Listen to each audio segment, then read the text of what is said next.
In 2014, three roommates walked into a Salvation Army hoping to find a cheap piece of furniture. And while what they came away with initially seemed like another piece of junk, it turned out to be the bargain for the ages.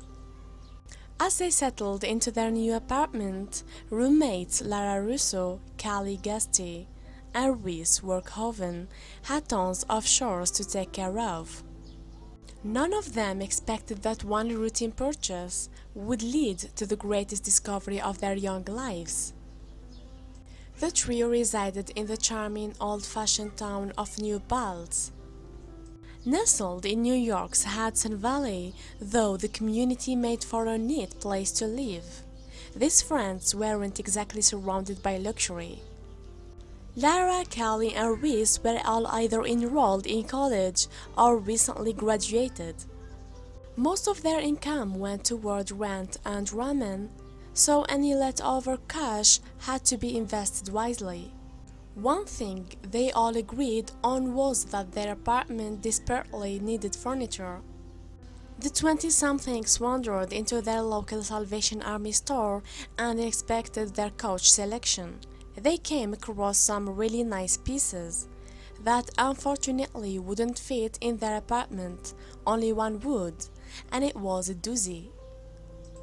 So, the roommates had no other choice but to lug home the oldest and ugliest couch that the store had to offer.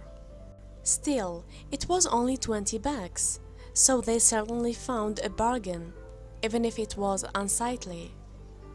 Lara, Reese, and Callie celebrated by sitting back on their new couch and watching some TV. Some doubts crept through their minds. However, one part of the couch was so uncomfortable, it almost felt like there was something inside of it. Inspired by this half-serious thought, the roommates began to search through their sofa. Most of its sections simply proved to be lumpy and misshapen, but then Reese froze. He'd found a thick envelope in one of the pillows. Callie and Rala tore apart the rest of the couch in a frenzy. Within a few seconds, they located a second envelope, and then another, and soon more. There were envelopes hiding throughout the couch. Their new sofa lay in pieces, but that didn't seem to matter. The roommates now had a stack of mysterious packages, beginning to be opened.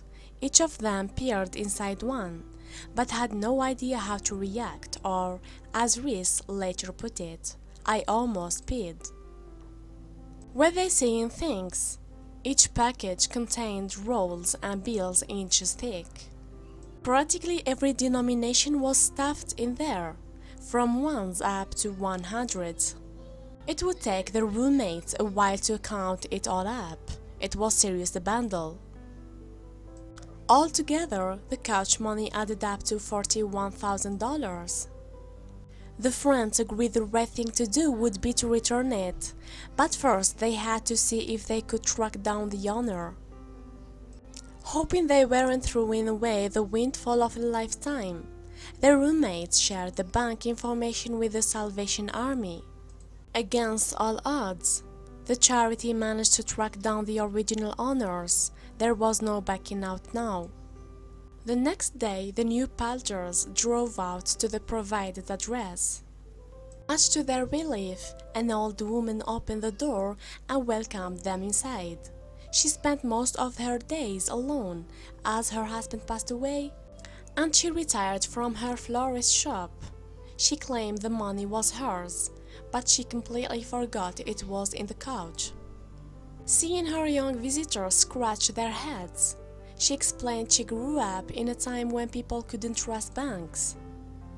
Instead of putting their life savings in an account, she and her husband stuffed their nag egg into the furniture until their kids donated it.